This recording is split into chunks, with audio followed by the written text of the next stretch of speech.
Hello YouTube, कैसा है। आज के इस वीडियो में हम बात करेंगे कि आप अपने एंड्रॉयड स्क्रीन को कैसे रिकॉर्ड कर सकते हैं। तो अगर आप इस चैनल पे नए आए हैं तो इस चैनल को सब्सक्राइब कीजिएगा ताकि आपको लेटेस्ट वीडियोस मिलते रहें। चलिए वीडियो स्टार्ट करते हैं।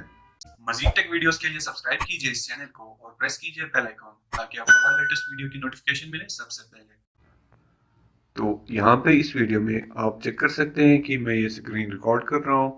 और अगर आप भी अपना स्क्रीन रिकॉर्ड करना चाहते हैं तो आपने प्ले स्टोर ओपन कर लेना है और यहाँ से वैसे तो मुख्तलिफ स्क्रीन रिकॉर्डर्स मौजूद हैं, लेकिन जो मैं यूज़ कर रहा हूँ वो है डीयू रिकॉर्डर।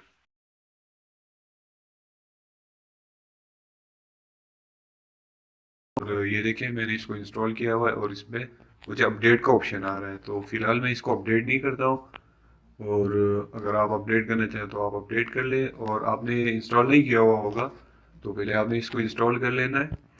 और यहाँ पे ये आप देख सकते हैं, ये मैंने डीयू रिकॉर्डर लगाया हुआ है और मैं इसी के थ्रू इस वीडियो को रिकॉर्ड कर रहा हूँ। जब मैं यहाँ पे डीयू रिकॉर्डर पे क्लिक करूँगा तो ये देखें, ये नीचे से ये पॉपअप जो है ये जनरेट हो गया और ये मेरा वीडियो जो है रिकॉर्ड हो रहा है। ये देखें, ये मैंने डिफरेंट वीडियोस यहाँ पे रिकॉर्ड किए हुए। और आपने अगर वीडियो को स्टॉप कर लेना है तो इस पर दोबारा क्लिक कर लेना है और ये देखें, ये जो रेक्टेंगल बना हुआ है उस पर आपने क्लिक कर लेना है और मैं इस वीडियो को इसी के थ्रू रिकॉर्ड कर रहा हूँ। उम्मीद करता हूँ आपको वीडियो पसंद आया होगा। मजीद वीडियोस के लिए हमारे चैनल को सब्सक्राइब कीजिएगा। Take care, good bye.